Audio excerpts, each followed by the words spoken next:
సాయి.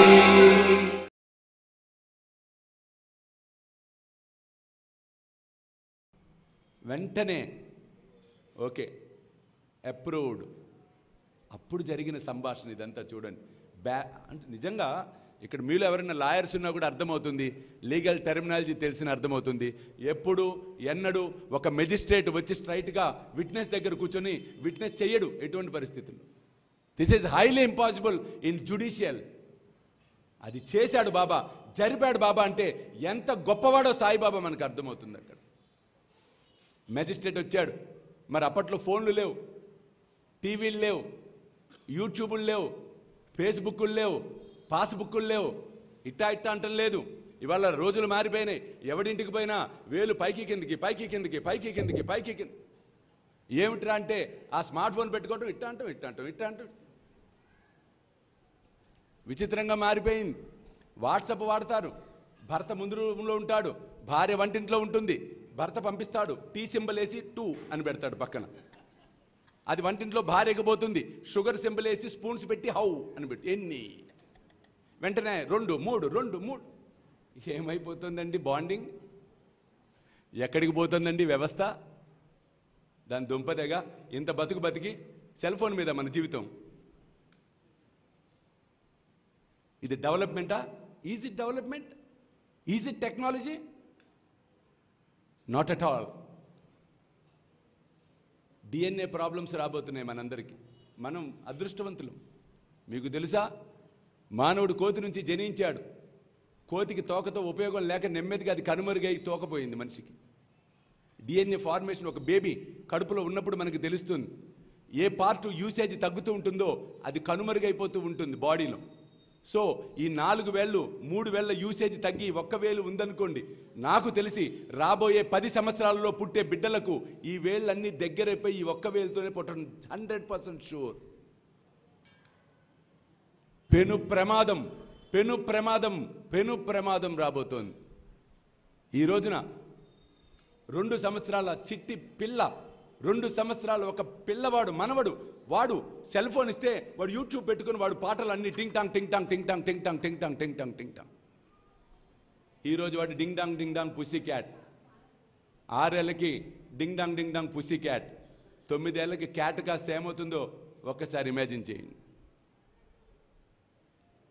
నోటితో చెప్పలేని పనులు, నోటితో చెప్పలేనివి చూస్తాడు వాడు. So be aware about cell phones. దయచేసి బిడ్డలకు ఇవ్వకండి ఫోన్స్. ఫోన్ లేకపోతే చచ్చిపోతారండి ఏమన్నా. టాపిక్లోంచి డైవర్ట్ అయి నేను చెప్పట్లా. ఇది మన responsibility, being a earthian not Indian. భూమి మీద పుట్టినందుకు ప్రతి ఒక్కరికి ఒక బాధ్యత ఉంది. కాబట్టి అప్పట్లో ఇవేమి లేవు, కమ్యూనికేషన్ వ్యవస్థ లేదు. ఎందుకు ఇంత ఉపోద్ఘాతం చెప్పానంటే విచిత్రం చూడండి. బాబా ఏం చెప్పాడో తెలుసా అక్కడ ఉన్న వాళ్ళందరికీ? నేడు అతిథులు వస్తున్నారు, కుర్చీలు బల్లలు సిద్ధం చేయండిరా అన్నాడు బాబా. ఎవరికి అర్థం కాల.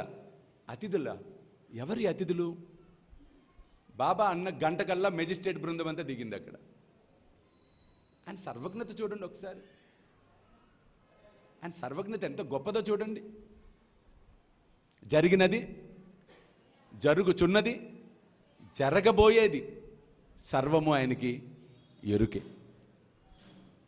ఒకరోజు దాస్కన్ మహారాజ్, నానాసాహెబ్ చాందోర్కర్ సిరిడీలో ఉండి బాబా దగ్గరికి వచ్చారు. బాబా, నువ్వు అనుమతిస్తే మేము బయలుదేరుతాం, ట్రైన్ టైం అవుతుంది బాబా. భోజనం చేసి పోండిరా, ఉత్తి కడుపుతో పోరాదు. అలాగే బాబా, అలాగే అన్నారు ఇద్దరు. ఎంత చూడండి జగన్నాటకం. బయటికి రాగానే నానా భీష్మించుకున్నాడు.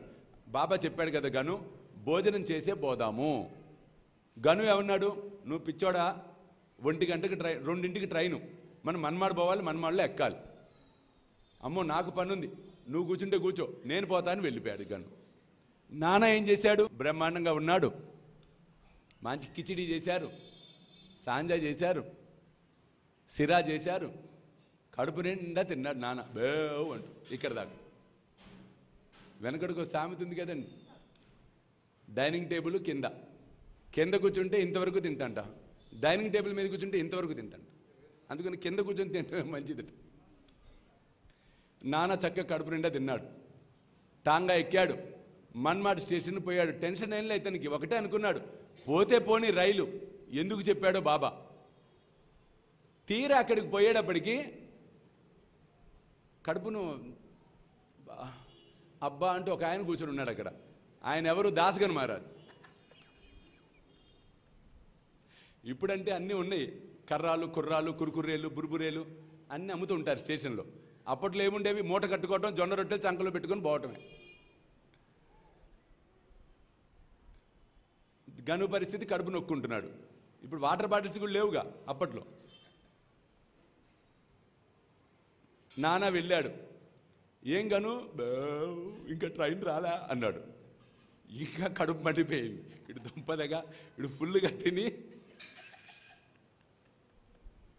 పైపెచ్చి చూడండి నాన్న ఏమన్నాడు, గను కిచిడిలో ఏదో వేశాడు బాబా ఇవాళ, అసలు ఎంత బాగుందంటే అబ్బాబ్బాబ్బాబ్బాబ్బా, నాకు అనిపించింది నీకు కూడా మూట కట్టుకొని వద్దామని. పాపం ఆ శ్యామ కట్టించాడు, టాంగాలో మర్చిపోయా అన్నాడు. ఇంకా కడుపు. గనుకు పుండు మీద గారం చల్లినట్టుంది. విచిత్రం ఏంటంటే ఆ రోజు రైలు 3 గంటల ఆలస్యంగా వచ్చిందట. అంటే ఆయన సర్వజ్ఞత చూడండి. బాబాకు ముందే తెలుసు అన్నీ, ఏం జరగబోతుంది ఆయనకు తెలుసు. ఆ విశ్వాసం మనకుంటే తప్పకుండా మనం సమస్యల నుంచి బయటపడటం ముమ్మాటికి సత్యము.